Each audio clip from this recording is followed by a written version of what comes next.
Islam Ilmiah di Roja TV dan Radio Roja. Allah berfirman dalam surah Al-Qamar 49, Inna kulla syai'in khalaqnahu biqadarin. Sesungguhnya kami telah menciptakan seluruh makhluk dengan takdir-takdir. Saksikanlah kajian Islam Ilmiah di Roja TV dan Radio Roja.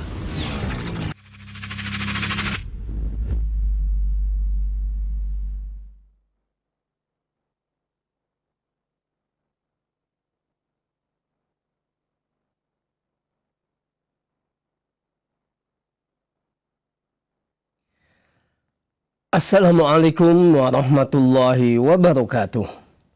Alhamdulillah wassalatu wassalamu ala rasulillah wa ala alihi wa sahbihi wa mawala. Saudaraku seiman dan seakidah sahabat Roja dimanapun Anda berada, masih bersama dengan kami di saluran tilawah Al-Quran dan kajian Islam. Dan insya Allah sesaat lagi kami akan sambungkan Anda dengan kajian yang kami pancar luaskan dari kota Bandung, Jawa Barat bersama Ustadz Abu Haidar As-Sundawi Hafizahullah Ta'ala. Dan kembali kita akan mengkaji kitab Mukhtasar Ma'arijul Qabul. Saudaraku seiman dan seakidah, kami ajak Anda untuk menyimak kajian ini dan juga berpartisipasi dalam sesi tanya jawab. Anda dapat menggunakan line telepon kami di 021-823-6543 atau melalui telepon WhatsApp juga di 021-823-6543. Baiklah saudaraku seiman dan sakidah, untuk selanjutnya kita akan simak nasihat dari Ustadz Abu Haidar As-Sundawi Hafizahullah Ta'ala. Kepada Ustadz, falyatafaddal mashkura. Bismillahirrahmanirrahim. Assalamualaikum warahmatullahi wabarakatuh. Alhamdulillah wassalatu wassalamu ala rasulillah wa ala alihi wa ashabihi wa mawalah wa ba'd.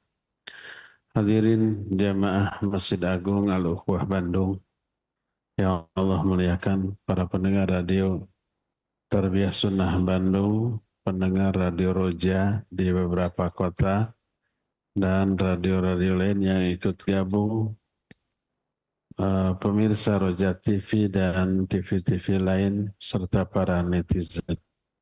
Kembali kita berjumpa melanjutkan kajian kitab Mukhtasar Ma'arijul Qabul. Kita sudah selesai membahas tentang orang yang paling utama setelah Nabi SAW, itu para sahabat. Sekarang kita lanjut ke keluarga Nabi SAW yang disebut dengan sebutan Ahlul Bait. Siapakah Ahlul Bait? Ahlul Bait pertama tentu saja adalah istri-istri beliau. Mereka lah yang disebut dengan Ummahatul Mu'minin, ibu-ibu seluruh kaum muslimin.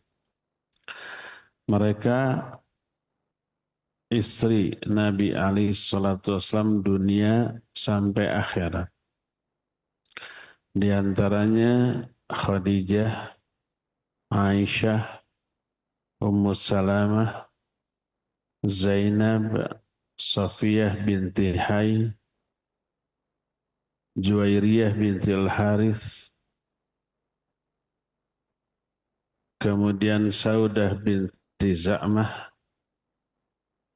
Zam'ah yang menjadi penyebab turunnya ayat tentang hijab. Dan setelah beliau tua, beliau menghibahkan jatah gilirnya kepada Aisyah radhiyallahu anha. Dan ada juga Maimunah binti Al-Harith Al-Hilaliyah. Kata Ibnu Hisham di dalam kitab Sirah Nabawiyah,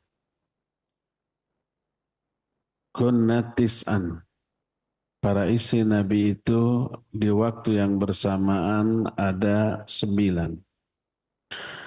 Pertama Aisyah binti Abi Bakar, kedua Hafsah binti Umar, ketiga Ummu Habibah binti Abi Sufyan bin Harb, keempat Ummu Salamah binti Abi Umayyah bin Al-Mughirah, kelima Saudah binti Zam'ah, keenam Zainab binti Jahash, ketujuh Maimunah binti Al-Harith, kedelapan Juwairiyah binti Al-Harith, dan kesembilan Sofiyah binti Hay bin Akhtab. Itu yang dalam waktu yang bersamaan menjadi istri-istri Nabi SAW. Adapun jumlah seluruh istri ada 13. Selain yang 9 tadi, ada 2 orang yang meninggal lebih dahulu. Pertama Khadijah binti Khuwailid, dan ini istri pertama beliau. Dan yang kedua Zainab binti Khuzaimah. Dengan 9 tadi jadi berapa? Jadi 11. 2 orang lagi istri itu oleh Nabi SAW dicerai sebelum digauli, sebelum disentuh. Pertama, nama yang dicerai Asma binti Nu'man. Yang kedua Umrah binti Yazid Al-Kilabiyah. Kedua-duanya oleh Nabi SAW dikembalikan kepada keluarganya.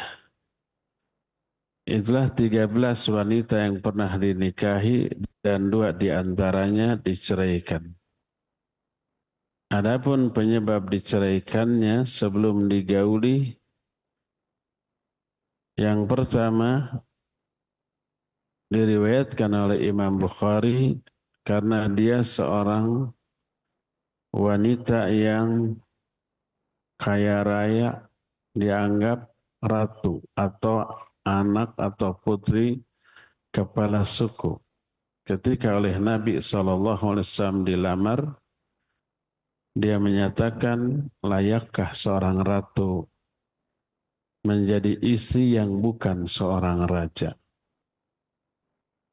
Tapi mau juga dinikah, tapi tidak mau disentuh sampai mengatakan, a'udzubillahi minka. Aku berlindung kepada Allah dari dirimu. Akhirnya oleh Rasul SAW dikembalikan ke keluarganya. Adapun Saudah binti Zam'ah, beliau wanita yang menjadi penyebab turunnya ayat tentang hijab. Ketika suatu malam beliau keluar untuk buang hajat, karena dahulu nggak ada WC di dalam rumah. Kalau mau buang hajat ya keluar ke tempat sepi. Dan malam lebih aman. Karena jarang orang, lagi pula gelap. Di tengah jalan berpapasan dengan Umar. Lalu Umar menyatakan, ala qad arafnaka ya Saudah. Kami mengenal engkau, hai Saudah. Lalu kembalilah Saudah ke rumahnya lalu menyampaikan kejadiannya kepada Nabi SAW. Lalu turunlah ayat tentang hijab yang menunjukkan bahwa wanita boleh keluar kalau ada keperluan. Ya nisa'an Nabi, lastunna ka'ahdi minan nisa. Hai para istri Nabi, engkau ini tidak sama dengan wanita pada umumnya. Lalu di salah satu ayat, waqarna fi buyutikunna. Tetaplah kalian tinggal di rumah-rumah kalian. Makna waqarna fi buyutikunna yakni ilzamna fi buyutikunna wala takhrujna illa lihajatin masa. Tetaplah kalian keluar di rumah dan enggak boleh keluar kecuali kalau ada hajat, ada keperluan yang mendesak. Dan kisah ini menjadi asbabun nuzul turunnya ayat hijab sebagaimana diterangkan di dalam kitab Sahih Bukhari. Jadi yang pertama menjadi ahlul bait adalah para istri Nabi SAW dan disebutkan kulluhunna zaujatuhu fid dunya wal akhirah. Mereka semua akan tetap menjadi istri Nabi di dunia sampai ke akhirat.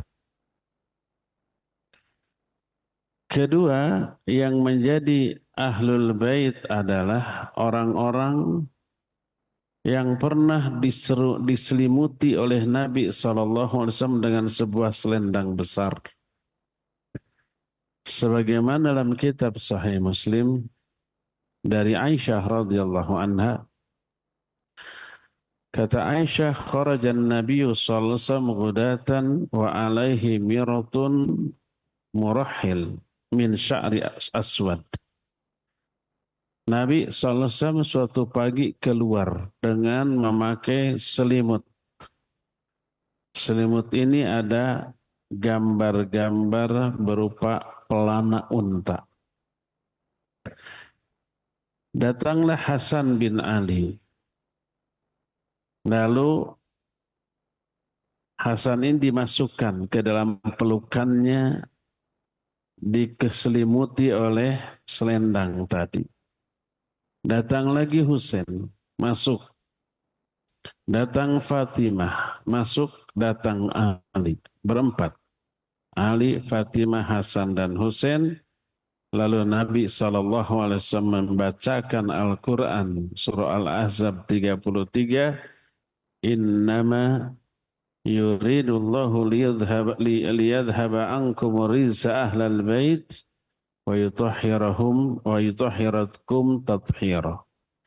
Allah hanyalah ingin menghilangkan kotoran najis dari diri kalian wahai ahlul bait, dan mensucikan kalian dengan sesuci-sucinya. Itulah juga yang termasuk ahlul bait. Ali, Fatimah, Hasan, dan Husain. Ini golongan kedua. Golongan ketiga adalah termasuk ahlul bait mereka yang diharamkan sedekah. Zakat, infak, sedekah haram bagi mereka. Siapakah mereka? Mereka adalah Bani Hashim dan Bani Al-Muttalib. Sebagaimana diterangkan dalam hadis sahih dari Yazid bin Hayyad.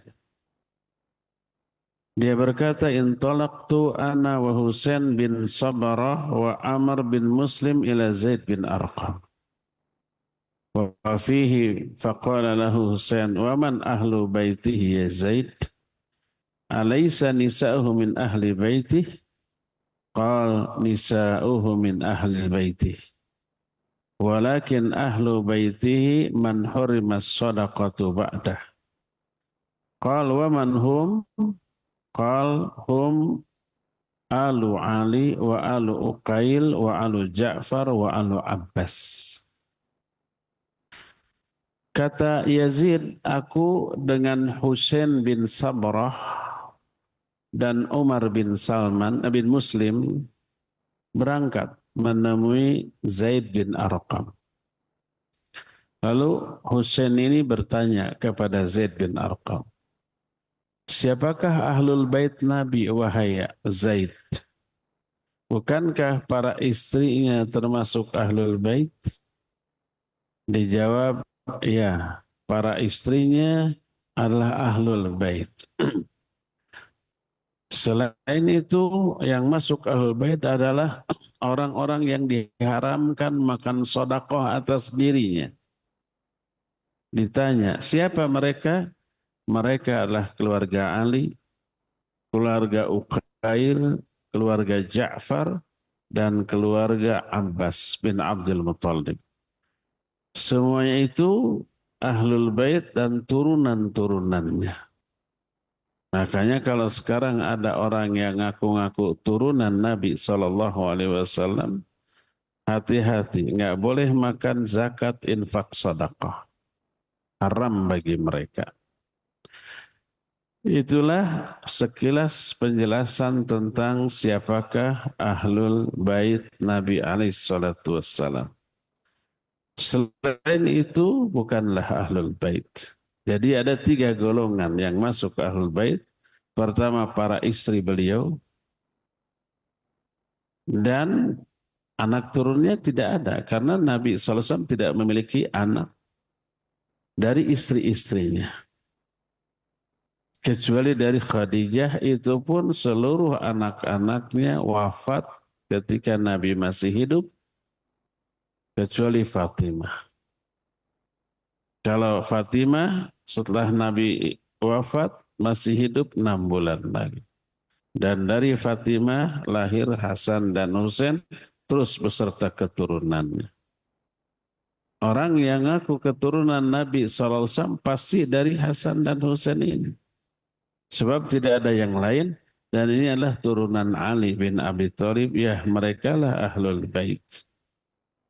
Haram bagi mereka makan sedekah.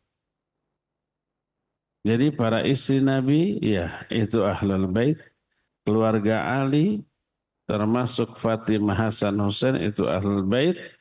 Dan kerabat-kerabat Nabi dari kalangan Bani Hashim dan Bani Muttalib itu semua Ahlul Bait. Selain itu bukanlah Ahlul Bait.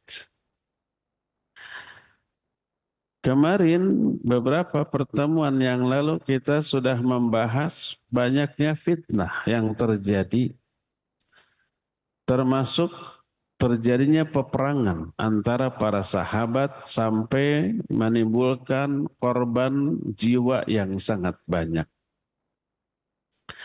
Bagaimana sikap kita terhadap perselisihan dan fitnah yang terjadi di kalangan para sahabat? Ikutilah sikap orang-orang yang berilmu. Siapa? Para ulama salafus soleh di kalangan tabi'in, tabi'ut tabi'in. Ahlus sunnah wal jamaah telah ijma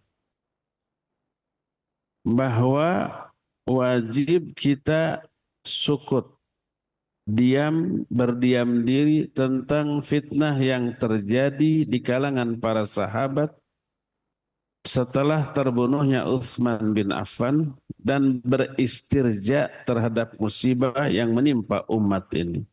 Kita katakan inna lillahi wa inna ilaihi raji'un. Sebab ini musibah besar. Kedua, memintakan ampunan bagi korban dari peperangan ini dari kedua belah pihak dan tarahum kepada mereka. Tarahum itu memintakan rahmat. Dengan mengatakan Allahumma gfir lahum, Allahumma arhamhum. Dan tetap menjaga nama baik, kemuliaan para sahabat, mengakui mereka manusia-manusia yang paling utama dan menyebarkan keistimewaan-keistimewaan mereka. Sebagaimana perintah Allah dalam Al-Quran atau ayat yang menjelaskan sikap terbaik manusia-manusia setelah zaman sahabat kepada para sahabat. Allah menyatakan dalam surah Al-Hasyr ayat yang ke-10, walladzina ja'u min ba'dihim yaqulun rabbana ighfir lana wa li ikhwanina alladzina sabaquna bil iman. Dan orang-orang yang datang setelah para sahabat, mereka berdoa, ya Allah ampuni dosa-dosa kami dan dosa saudara-saudara kami yang lebih dahulu iman daripada kami. Dosa para sahabat, ampuni.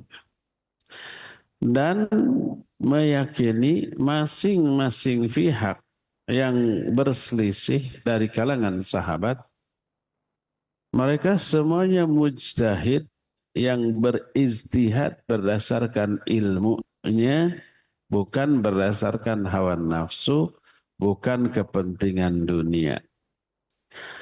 Sebagai mujtahid, kalau benar pahalanya 2, kalau salah pahala 1 dan kesalahannya diampuni.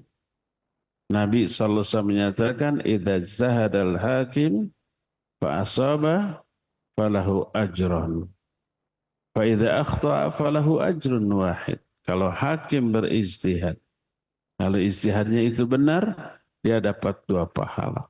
Kalau salah, dapat 1 pahala dan kesalahannya diampuni.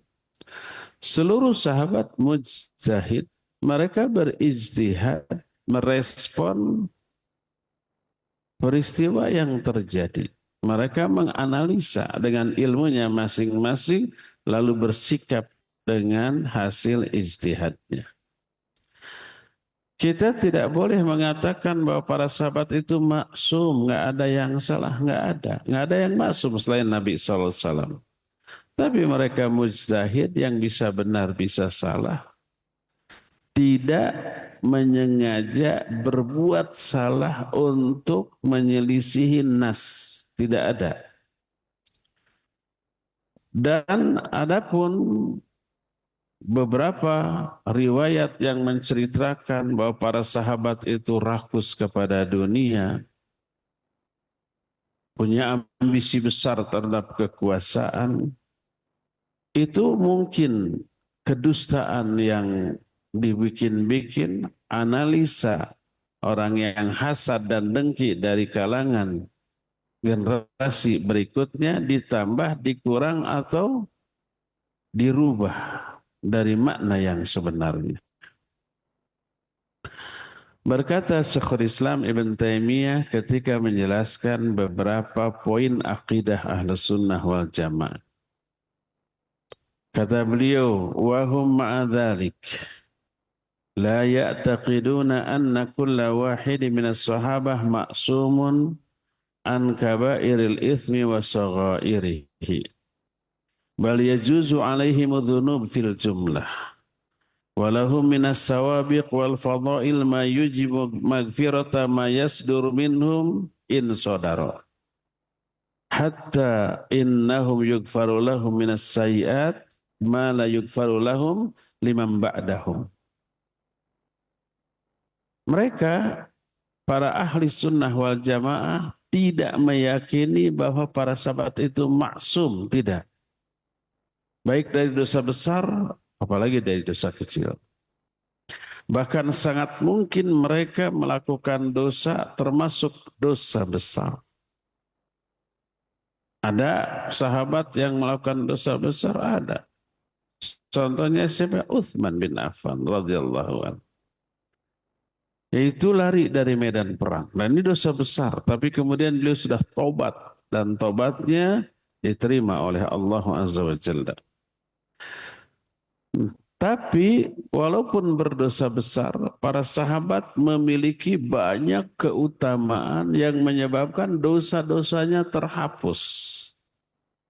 Di antaranya pertama, mereka sawabiq.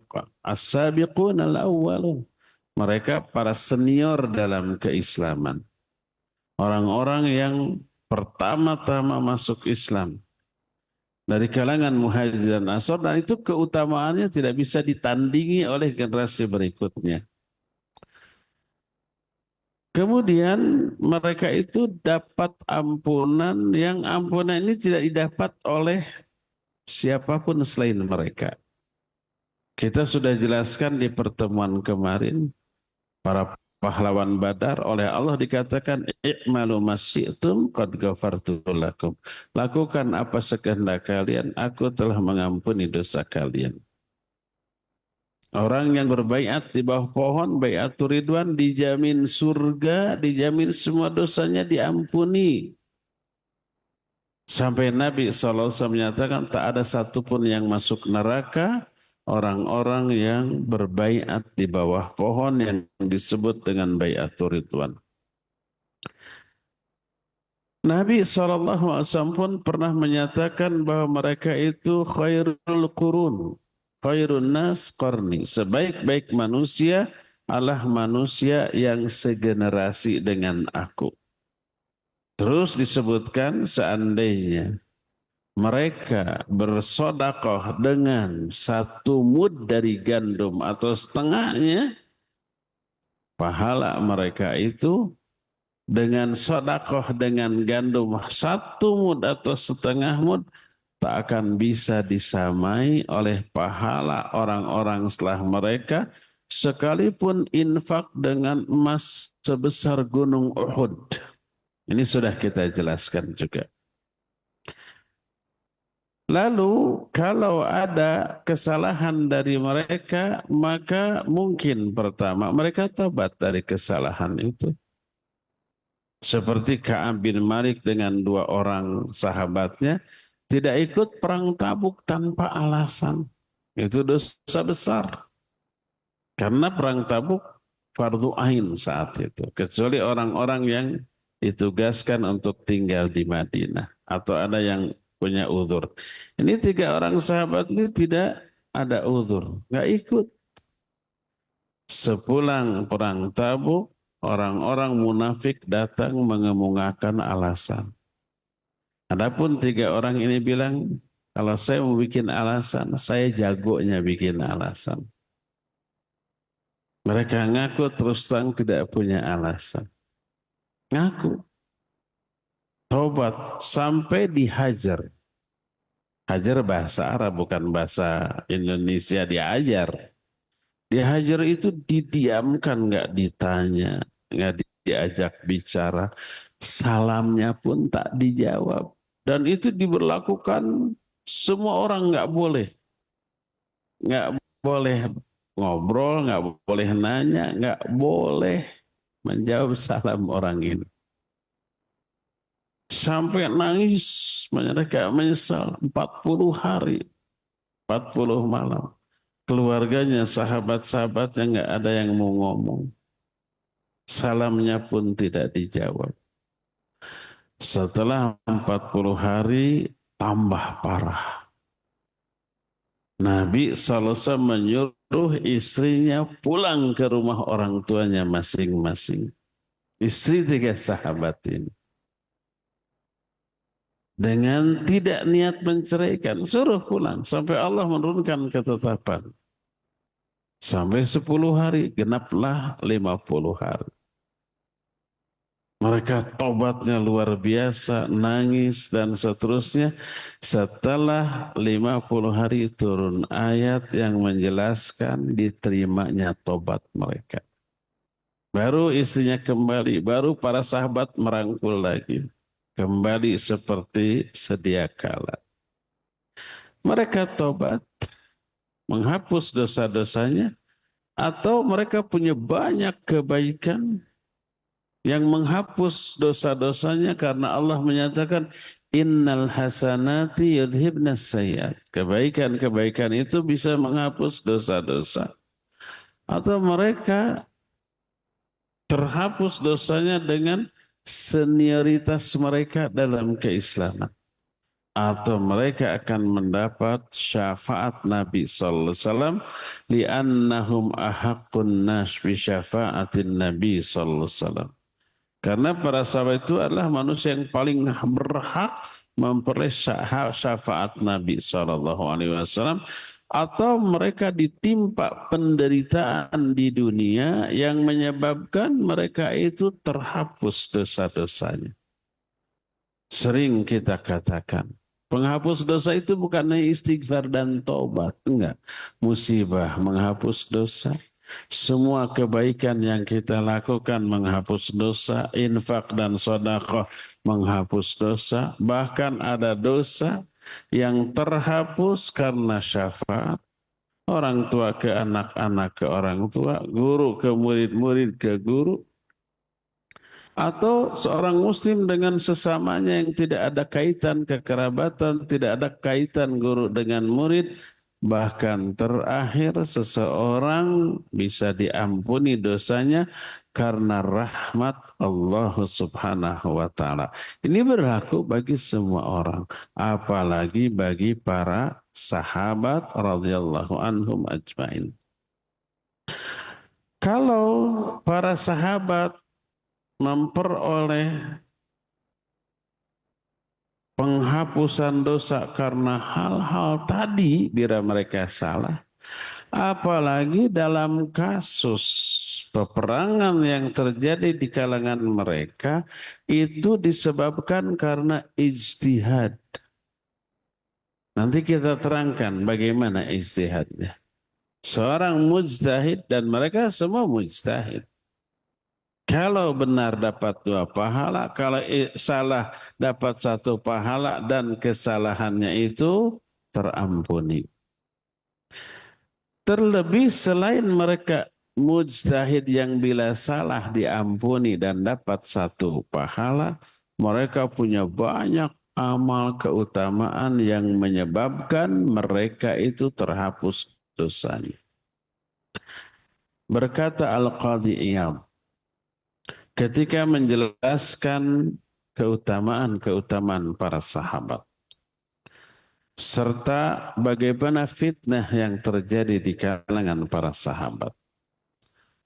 Ini sudut pandang atau respon atau sikap para ulama Ahlus Sunnah. Di antaranya dikemukakan oleh Al-Qadhi Iyad.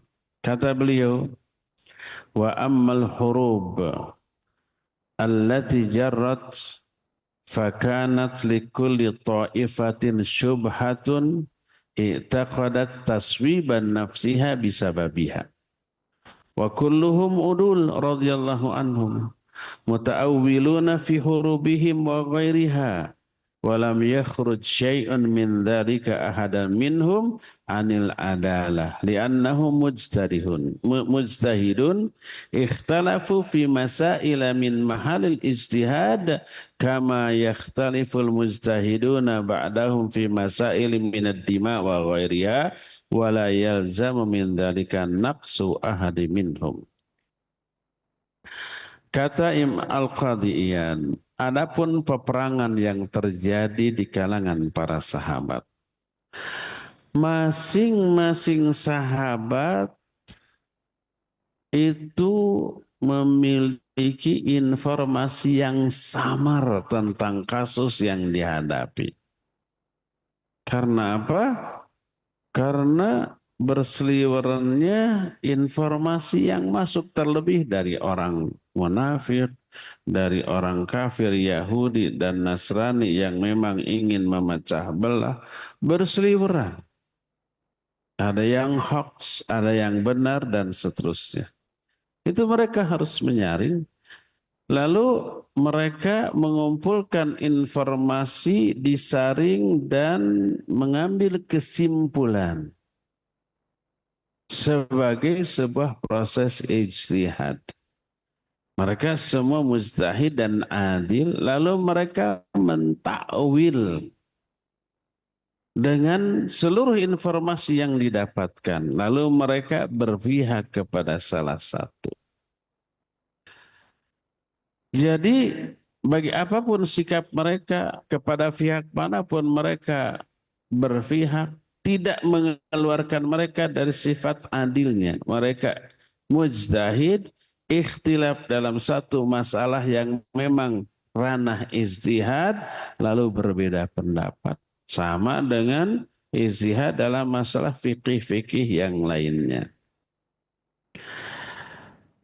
Lalu beliau berkata lagi, wa'lam anna sababatil kal hurub annal qadaya kanat mustabihah falishiddati istibahiha ikhtalafa ijtihaduhum wa saru thalathata aqsam.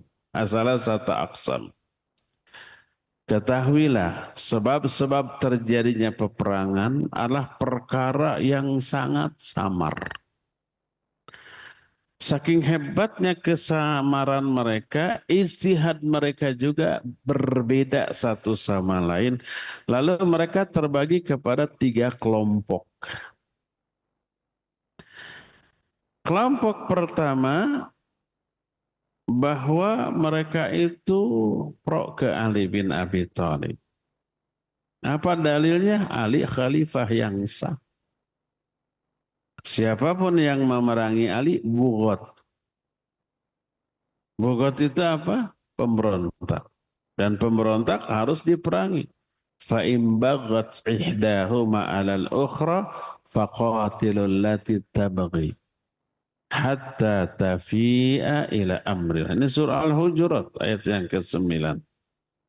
Kalau ada kelompok fugot, perangi, faqatilu hatta tafi'a ila amrillah. Sampai mereka kembali kepada ajaran Allah. Dan itu perintah Al-Quran. Ali penguasa yang sah, khalifah terpilih, yang memberontak bugot, wajib diperangi berdasarkan nas Al-Quran. Itu ijtihadnya. Maka fawajaba alaihim nusratuhu wa qitalul baghi alaihi fi ma'taqadu fafa'alu dzalik.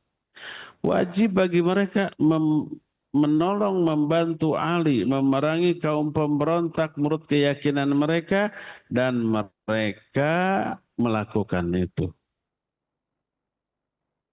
Walam yakun yahillu liman hadhi sifatuhu at-ta'khir an musa'adatil imamil adl fi qital bughat fi i'tiqadihi.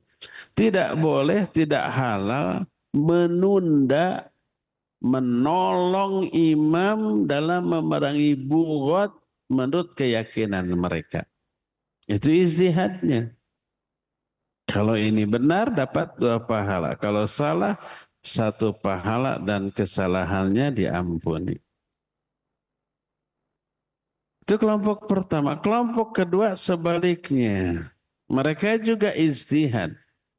Annal haqqa fi tarfil akhir. Yang benar kelompok pemberontak Muawiyah. Kenapa? Karena mereka punya hak menuntut darah Utsman yang dibunuh. Pembunuhnya berlindung di balik kekuasaan Ali bin Abi Thalib. Mereka menuntut tangkap, adili.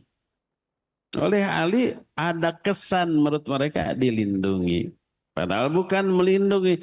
Ali ingin ngabeberes dulu perkara yang lebih penting, baru setelah itu pembunuh Utsman ini baru akan diadili. Itu. Tapi tertunda terus. Akhirnya terjadilah peperangan tersebut. Ini ijtihad, itu ijtihad. Ini berdasarkan ilmu, itu juga berdasarkan ilmu. Maka siapapun yang benar 2 pahala. Yang salah 1 pahala dan kesalahannya diampuni. Ini kelompok kedua. Kelompok ketiga, qismun tsalis. Istahabat alaihimul qadiyah wa tahayyaru fiha wa lam yadhhar lahum tarjihu ahadi tarfain fa'tazalul fariqain. Ketiga ini orang yang perkara ini sangat samar sehingga mereka bingung. Tidak jelas mana yang benar, mana yang salah, mana yang lebih berhak dibela, mana yang tidak. Akhirnya kelompok ketiga ini i'tizal. I'tizal itu menyempal. Tidak ikut ke sana, tidak ikut ke sini. Oleh karena itulah ketika mereka para sahabat seperti Ibnu Umar radhiyallahu anhu ditanya, siapa orang yang terbaik dalam kondisi fitnah yang terjadi seperti itu? Beliau menjawab, khairuhuma man i'tazal. Yang terbaik orang yang i'tizal. Yaitu orang yang tidak pro ke sana, tidak pro ke sini. Dan orang ketiga ini berdasarkan ijtihadnya wajib i'tizal dan tawakuf. Tidak pro ke sana, tidak pro ke sini. Inilah 3 kelompok. Lalu dianalisa oleh para ulama, fakulluhum ma'dzurun radhiyallahu anhum. Mereka 3 kelompok ini semua punya uzur masing-masing. Punya dalil masing-masing dan mereka layak ijtihad. Walihada ittafaqa ahlul haqq. Oleh karena itu ahlul haq, para ulama bersepakat ijma' tentang diterimanya persaksian para sahabat, diterimanya riwayat hadis dari para sahabat yang bersengketa karena sikap manapun yang mereka ambil, baik pro ke Ali, pro ke Muawiyah, atau tidak pro ke sana kemari alias non-blok, semuanya itu berdasarkan ijtihad masing-masing dan tidak keluar dari sifat adil mereka. Betapa bagusnya perkataan Imam Ahmad, Imam Ahlus Sunnah ketika ditanya tentang fitnah yang terjadi di kalangan para sahabat. Bagaimana jawaban Imam Ahmad? Beliau cukup membacakan satu ayat yang terdapat dalam Al-Quran surah Al-Baqarah 134. Apa kata Imam Ahmad? Di zaman Imam Ahmad kan kejadiannya sudah berlalu ya. Para sahabat sudah wafat semua. Jadi kasus itu sudah berlalu. Imam Ahmad ditanya, beliau hanya menjawab membacakan Al-Baqarah 134, tilka ummatun qad khalat laha ma kasabat walakum ma kasabtum wala tus'aluna amma kanu ya'malun. Kalau Imam Ahmad saja bersikap begitu, apalagi kita. Kata Imam Ahmad, itu adalah umat yang telah berlalu. Bagi mereka amal-amal yang mereka lakukan, bagi kalian amal-amal yang kalian lakukan, dan kalian tidak akan ditanya tentang apa yang sudah dilakukan oleh umat terdahulu. Kita tidak akan ditanya di akhirat tentang fitnah yang terjadi di kalangan para sahabat. Kamu pro kemana? Enggak. Kalau sudah tidak akan ditanya, tidak punya kepentingan, tidak ada kaitan, ngapain ngomongin mereka? Terlebih ngomonginnya itu mendiskreditkan sebagian sahabat sampai menimbulkan celaan. Padahal Nabi SAW menyatakan, la tasubbu ashabi. Jangan kalian mencela sahabat-sahabatku.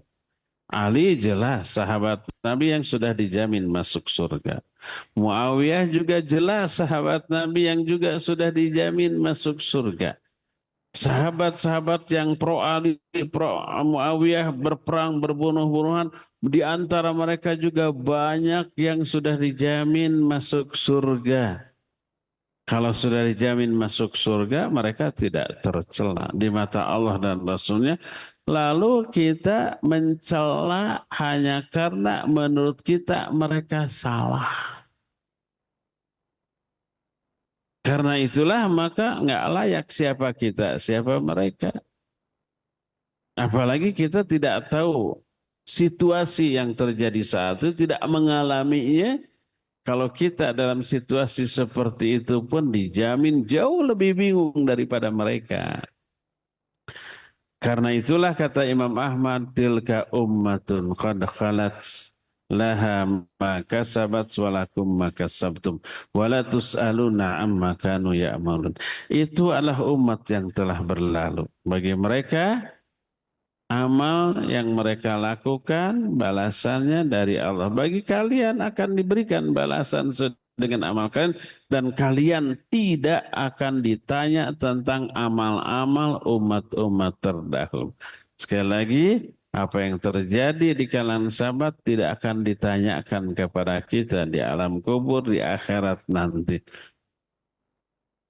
Makanya kata para ulama, walladzi fima syajara bainahum tawaqqafna. Adapun apa yang terjadi di kalangan para sahabat, kami tawakuf. Kami no comment, kami tidak berkomentar, terlebih komentarnya menyudutkan salah satunya atau dua-duanya. Atau tiga-tiganya, karena ada tiga kelompok tadi kan, akhirnya lahir celaan kepada orang yang oleh Nabi dilarang dicela oleh kita. La tasubbu ashabi, jangan kalian cela sahabat-sahabatku. Inilah penjelasan tentang Ahlul Bait dan bagaimana sikap para ulama terhadap fitnah yang terjadi di kalangan para sahabat. Ya, cukup ya sore ini sampai di sini saja. Insya Allah kita akan lanjut pembahasan kitab ini di hari Jumat yang akan datang. Kita masuki sesi tanya jawab seperti biasa, khusus hari Jumat, tanya jawab khusus untuk pendengar dan pemirsa radio dan TV Roja yang akan dipandu oleh host dari studio Radio Roja Cilengsi, Abu Lukman. Persilakan Abu Lukman wa sallallahu ala nabina Muhammadin wa ala alihi wa ashabihi wasallam. Silakan. Jazakallahu khairan, kami sampaikan kepada Ustadz Abu Haidar As-Sundawi hafizahullah ta'ala yang telah bersama dengan kita di kajian sore hari ini langsung dari kota Bandung, Jawa Barat. Untuk selanjutnya kami undang Anda sahabat Roja dimanapun Anda berada untuk bertanya jawab. Anda dapat mengirimkan pertanyaan melalui pesan WhatsApp di nomor 021 823 6543, juga di line telepon di 021 823 6543. Baik, kita angkat pertanyaan pertama melalui line telepon. Kami persilahkan.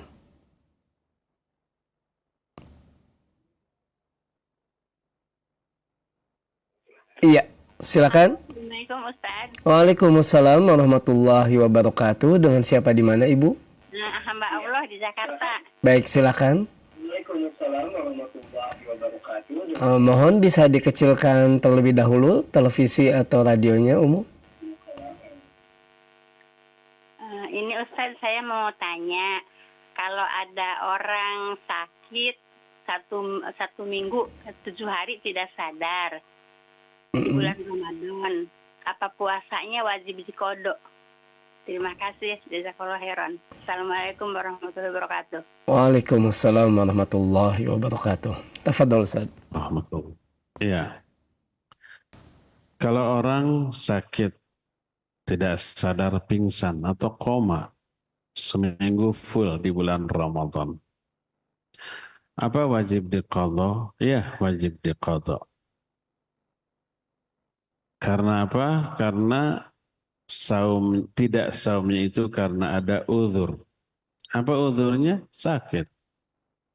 Atau tadi pingsan, salah satu efek dari sakit, atau tidak sadar salah satu dari efek dari tidak efek dari sakit. Allah Azza wa Jalla menyatakan, "Faman kana maridun aw 'ala safarin fa iddatun min ayyamin ukhra." Siapa orang yang sakit atau safar lalu tidak saum, hendaklah dia mengganti, mengqadha pada hari-hari yang lain sebanyak hari yang dia tidak saum. Jadi kalau ada orang yang sakit karena sakitnya lalu pingsan, tidak sadar, lalu tidak saum, maka wajib nanti diqadha ya. Wallahu a'lam bissawab. Silakan lagi. Jazakallahu khairan Ustaz atas penjelasannya. Dan untuk berikutnya Ustaz, pertanyaan melalui pesan WhatsApp di 0218236543 dari hamba Allah yakni Abdullah di Sampit, Kalimantan Tengah. Mohon maaf Ustaz, pertanyaan di luar tema. Apakah ada cara berbakti kepada orang tua yang sudah meninggal Ustaz?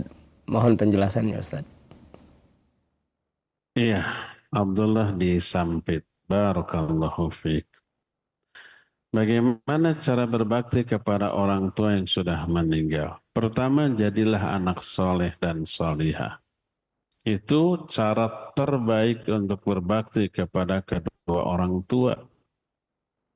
Karena nanti amal ibadah yang dilakukannya mengalir. Ke siapa? Ke orang tuanya. Tanpa harus dihadiahkan, tanpa harus dihadiahkan. Orang-orang yang punya peran terhadap ibadah kita, yaitu orang tua kita, guru-guru kita yang mengajari ilmu kepada kita, lalu kita amalkan, lahirlah ibadah. Semua orang yang memiliki peran terhadap kebaikan kita otomatis kebagian pahala dari amalan kita. Hadis sahih riwayat Imam Muslim menyatakan man sanna fil Islam sunnatan hasanatan falahu ajruha wa ajru man amila biha. Siapa orang yang mengajarkan satu kebaikan dalam Islam, dia dapat pahala ditambah pahala orang-orang yang mengikutinya. Siapa yang mengajarkan atau menunjukkan kita kebaikan? Guru-guru kita. Tentu saja orang tua kita minimal menyuruh, ayo kamu ngaji. Terus membiayai, nih biayanya, dibayarin tiap bulannya. Perannya besar. Maka apa yang kita lakukan otomatis ditransfer pahala tersebut ke orang tua tanpa mengurangi pahala kita sedikit pun. Jadilah anak yang soleh. Ya, itu pertama. Kedua, berdoalah sesering mungkin kepada Allah untuk orang tua. Doakan, mintakan ampunan. Mintakan rahmat, mintakan nikmat kubur, mintakan keselamatan di alam kubur, mintakan surga, mintakan perlindungan dari api neraka. Hafalkan doa sholat jenazah di takbir ketiga. Setelah takbir ketiga itu kan doa untuk mayit. Hafalkan, baca oleh kita. Ditujukan untuk orang tua. Kalau orang tua kita, bapak yang sudah meninggal, Allahumma gfir li abi warhamhu wa'afi wa'afu anhu wa akrim nuzulahu. Terus sampai akhirnya, wa adkhilhul jannah wa'idhu min adabin nar wa adabil qabr. Kalau yang sudah meninggalnya ibu, Allahumma gfir li ummi atau li walidati boleh. Warhamha wa'afiha wa'afu anha. Hu-nya diganti dengan ha. Kalau dua-duanya sudah meninggal, Allahumma gfir li walidayya warhamhuma wa'afihima wa'fu anhuma wa akrim nuzulahuma. Terus sampai akhirnya wa adkhilhumal jannah wa'idhuma min adzabin nar wa adzabil qabr. Baca itu sesering mungkin. Di mana? Di dalam sholat bila perlu. Saat sujud. Sholat fardu atau sholat sunat. Kalau sholat fardu agak susah karena berjamaah ya. Nggak bisa bebas. Dalam sholat sunnah. Baca dulu subhana rabbiyal a'la minimal 3 kali. Lalu baca doa itu. Baca seusai sholat, wirid, lalu berdoa, baca doa itu. Ya. Sesering mungkin. Dan kesolehan seorang anak sangat ditentukan oleh seberapa sering anak itu mendoakan orang tuanya. Dan ini diambil dari hadis wa waladin sholihin yad'ulah. Salah satu pahala yang terus mengalir ke alam kubur, doa anak soleh yang mendoakan orang tuanya. Nabi SAW menjelaskan nanti di akhirat ada orang yang dapat pahala besar. Dia kaget. Ya Allah, dari mana saya dapat pahala sebesar ini? Rasanya tidak pernah beramal dengan amalan yang pahalanya segede ini. Apa jawabannya? Hadza min istighfari waladika lak. Ini dari istighfar anakmu untukmu. Setiap kali anak istighfar dan mendoakan, pahala dari doa itu sampai ke orang tuanya. Di alam kubur sampai di akhirat nanti. Inilah yang harus dilakukan untuk berbuat baik ke orang tua setelah orang tua meninggal. Jadi pertama, jadilah anak soleh solihah. Kedua, banyak-banyak mendoakan. Ketiga, kirim pahala ke orang tua. Boleh? Boleh. Sampai. Pahala dari apa? Sedekah atas nama orang tua. Atau membadalkan haji dan umrohnya untuk orang tua. Sampai. Hadisnya sahih riwayat Imam Bukhari. Kalau ada hutang, bayarkan. Kalau ada hutang saum nazar, bayarkan. Saumkan. Ada sering saya ungkap seorang mau mati. Dia wasiat. Kalau bapak mati, bebaskan 100 orang budak. Lalu mati. Anak pertama membebaskan 50 budak. Dia nyuruh saudaranya bebaskan 50 lagi. Ini wasiat dari ayah. Apa kata saudara? Enggak. Saya tanya dulu ke Nabi SAW. Boleh enggak? Khawatir dilakukan, ternyata enggak boleh, enggak sampai gitu. Apa kata Nabi SAW? In kana musliman au muwahhidan. Kalau ayahmu seorang muslim atau muwahhid ahli tauhid, fatasaddaqtum anhu. Lalu kamu bersedekah atas namanya. Au sumtum au hajjajtum, atau kamu saum atas nama dia atau haji atas nama dia, sampai pahalanya ke dia dan kepada kamu.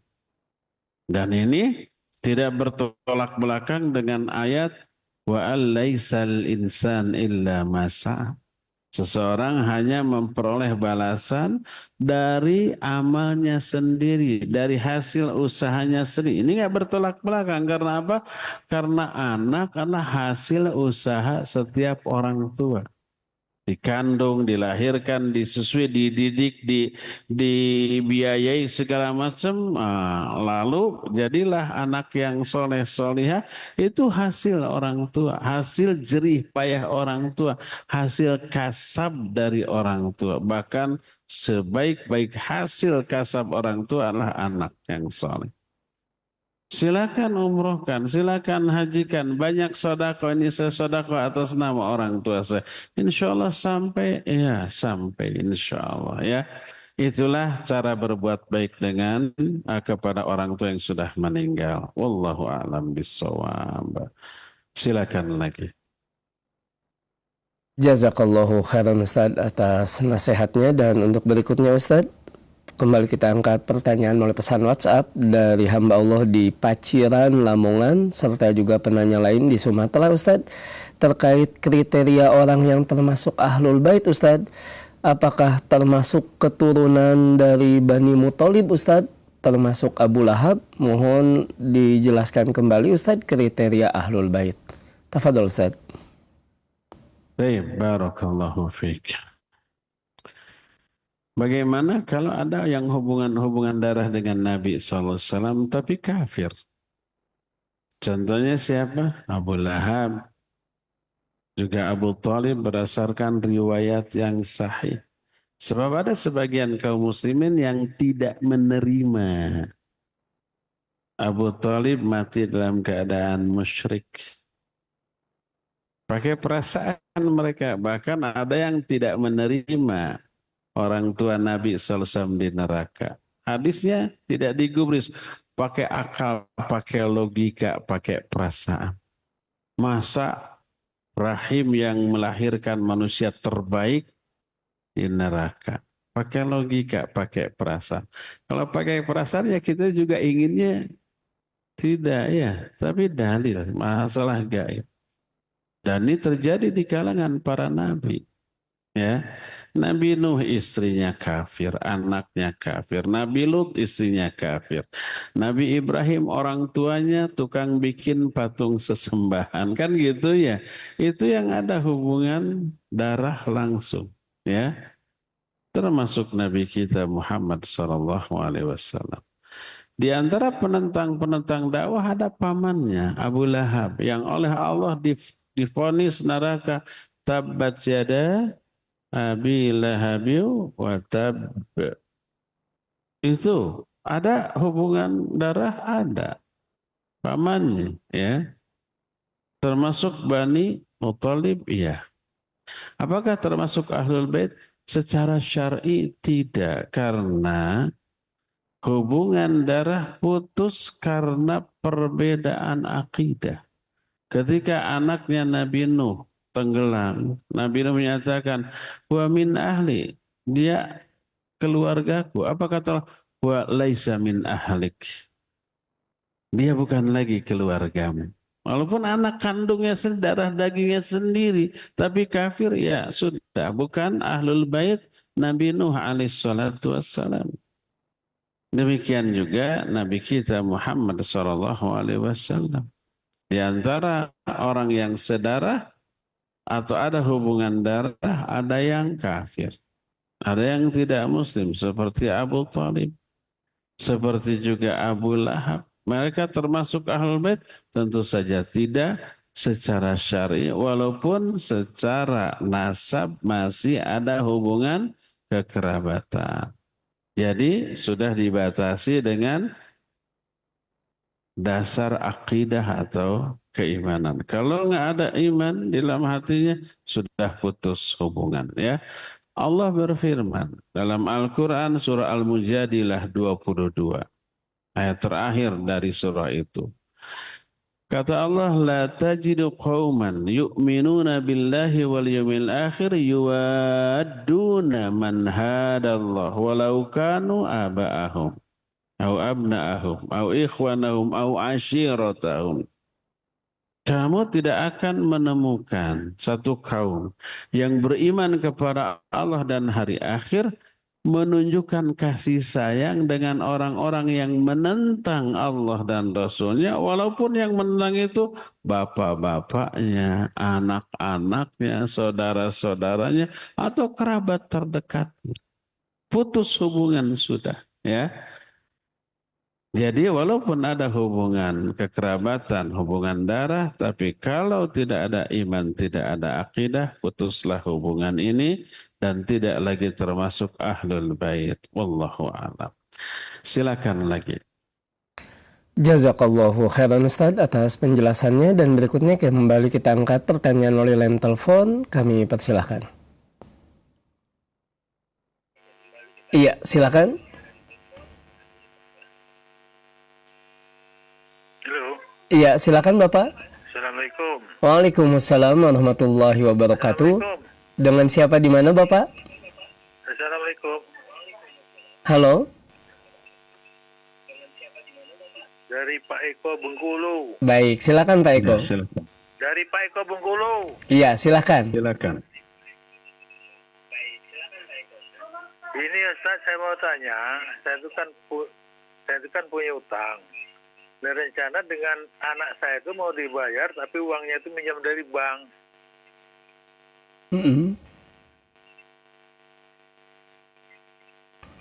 Itu gimana hukumnya Ustaz? Baik, jazakallahu khairan Pak Eko. Warahmatullahi wabarakatuh. Waalaikumsalam Pak warahmatullahi Eko di Bengkulu. Orang punya hutang. Ketika dibayar, pinjam ke bank, dicicil dari bank, itu maksudnya. Baik. Ketika berhutang, boleh berhutang? Boleh. Hukum berhutang boleh untuk kepentingan yang mendesak. Untuk makan karena kelaparan, biaya berobat, atau yang urgen lain. Allah menyatakan dalam Al-Baqarah 282, ya ayyuhalladzina amanu idza tadayantum bidainin ila ajalin musamma faktubuh. Hei orang-orang beriman, apabila di antara kalian mau pinjam meminjam, menghutangkan, boleh, tapi catat. Menunjukkan berhutang boleh. Dengan jaminan atau tidak dengan jaminan. Kalau dengan jaminan, tidak boleh barang jaminannya itu dimanfaatkan oleh orang yang memberi hutang. Asal tidak ada bunga ya. Meminjam uang barang boleh. Ya. Tapi wajib dibayar. Nah sekarang ternyata bayarnya itu dengan cara pinjam ke bank. Nah ini yang masalah. Meminjamnya ke orang boleh. Meminjam ke bank yang ada bunga, ini yang tidak boleh. Bagaimana kalau pinjam ke bank tapi tanpa bunga? Ada bank meminjamkan tanpa bunga? Nggak akan ada. Bank itu lembaga bisnis, bukan lembaga sosial, bukan untuk nolong orang. Tapi untuk mengembangkan uang milik mereka gitu. Atau milik nasabah. Nggak ada bank memberikan pinjaman tanpa bunga. Harus untung. Ini yang bermasalah. Ya, ketika meminjam kepada orang boleh dan tidak berdosa. Tapi ketika meminjam ke bank untuk bayar hutang tadi, inilah yang bermasalah.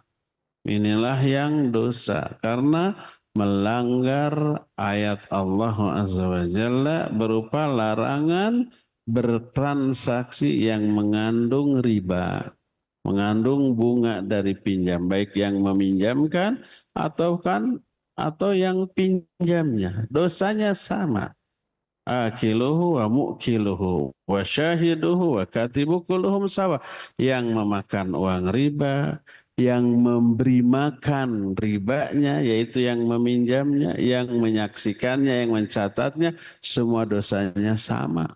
Ya, maka hindarkan meminjam ke bank, pinjamlah kepada orang yang bisa memberikan pinjaman tersebut tanpa bunga. Wallahu a'lam.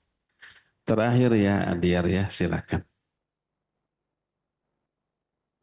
Jazakallahu khairan Ustaz atas jawaban dan penjelasannya. Dan berikutnya Ustaz, pertanyaan terakhir kembali kita angkat dari pesan WhatsApp dari hamba Allah di Bogor, juga mewakili banyak pertanyaan yang senada Ustaz, yakni apakah kita wajib memanggil Habib jika ada orang yang mengaku keturunan Nabi SAW? Mohon nasihatnya Ustaz. Tafadhol Ustaz. Baik, barakallahu fiik. Wajib nggak manggil Habib kepada turunan Nabi SAW? Nggak wajib, nggak ada kewajiban itu. Makna Habib adalah kekasih. Jadi tidak ada istilah Habib di zaman Nabi SAW. Pernah nggak ada Hasan Hussein dipanggil Habib? Ali Zainal Abidin anaknya Hussein dipanggil Habib? Tidak ada. Ya, tidak ada nas dari Quran dan hadis yang sahih. Sebutan Habib ini mungkin hanya ada di negara-negara tertentu. Di sananya tidak ada yang disebut dengan Habib. Ya, jadi jangankan wajib, sunnah pun tidak. Haram apa tidak? Enggak haram. Enggak wae. Silakan kalau manggil Habib, mau Habibah, Syarif, Sayyid, enggak masalah. Apakah mereka benar punya darah Rasul sallallahu alaihi wasallam? Itu urusan mereka dengan Allah Azza wa Jalla. Kalau kita melihat amal, sesuai enggak?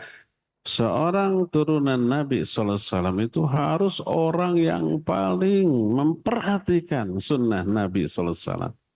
Seorang Habib yang mengaku turunan Nabi itu harus orang yang paling faham tentang ilmu hadis, ilmu mustalahul hadis. Dijaga mana hadis Nabi yang benar, mana yang dhaif, mana yang palsu, harus tahu itu. Ini omongan kakeknya. Kalau ada hadis palsu, wah bohong, kakek saya nggak ngomong begitu. Harus langsung ditepis.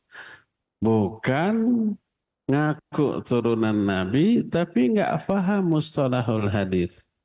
Nggak bisa membedakan antara mana yang sahih, mana yang dhaif, bahkan mana yang palsu. Bahkan ngaku turunan Nabi SAW, ngarang-ngarang hadis-hadis palsu. Untuk menunjukkan kehebatan. Apalagi ngarang cerita bisa terbang sampai nembus atapnya sampai hancur, sampai sholat subuh 40 hari nggak salam-salam. Nabi aja nggak gitu-gitu amat kok ya. Sampai dari maghrib ke isya baca Yasin 60.000 kali. Halusinasi itu ya. Nabi aja tidak gitu-gitu amat. Wali Allah yang paling tinggi derajatnya setelah Nabi, Abu Bakar As-Siddiq radhiyallahu anhu. Nggak gitu-gitu amat. Nabi SAW setelah wafat, para sahabat nggak ada yang menyatakan, melihat kehadiran Nabi setelah kita bersolawat, membaca salat, itu Nabi datang, marhaban ya Habiballah. Sahabat nggak ada yang kayak begitu. Kalau mereka kewaliannya tertinggi dibanding manusia manapun di muka bumi ini, gitu ya. Jadi kalau ada orang yang ngaku-ngaku menunjukkan mereka itu dianggap hebat agar orang tambah tunduk, tambah patuh, ya. Jadi seorang yang ngaku turunan Nabi sallallahu alaihi wasallam harus orang yang paling keras memelihara sunnah Nabi berdasarkan hadis yang sahih, bukan mengada-ada ajaran yang tidak diajarkan oleh Nabi sallallahu alaihi wasallam. Nanti mencoreng citranya, oh akhlaknya harus paling mulia, semulia akhlak Nabi sallallahu alaihi wasallam, minimal mendekati atau minimal nggak jauh-jauh amat gitu. Jangan sampai ngaku turunan Nabi, akhlaknya aduh bejat seperti preman. Kan memalukan, kan mencoreng citra keluarga Nabi SAW. Kita nggak perlu orang mengaku turunan Nabi atau tidak, tunjukkan akhlak Nabi, tunjukkan sunnah Nabi, buktikan semua ucapan itu berdasarkan hadis Nabi yang sahih yang bisa dipertanggungjawabkan secara ilmiah. Itu tanggung jawab seorang cucu cicit turunan Nabi Sallallahu Alaihi Wasallam, ya. Demikian, wallahu a'lam bishawab. Ya, insyaallah kita jumpa kembali di hari Jumat yang akan datang. Subhanakallahum bihamdik asyhadu an la ilaha illa anta astaghfiruka wa atubu ilaik, walhamdulillahi rabbil alamin. Wassalamualaikum warahmatullahi wabarakatuh. Waalaikumsalam warahmatullahi wabarakatuh. Kami ucapkan jazakallahu khairan kepada Ustaz Abu Haidar As-Sundawi hafizahullahu ta'ala yang telah membimbing kita di kajian sore hari ini langsung dari Masjid Agung Al-Ukhwah, Kota Bandung, Jawa Barat. Dan kami ucapkan pula jazakumullahu khairan untuk Anda sahabat Roja dimanapun Anda berada. Semoga kebersamaan kita di sore hari ini membawa keberkahan ilmu dengan bertambahnya ilmu dan amal-amal soleh kita. Kami mohon maaf atas segala kekurangan dan semoga Allah pertemukan kita kembali di lain kesempatan. Wassalamualaikum warahmatullahi wabarakatuh.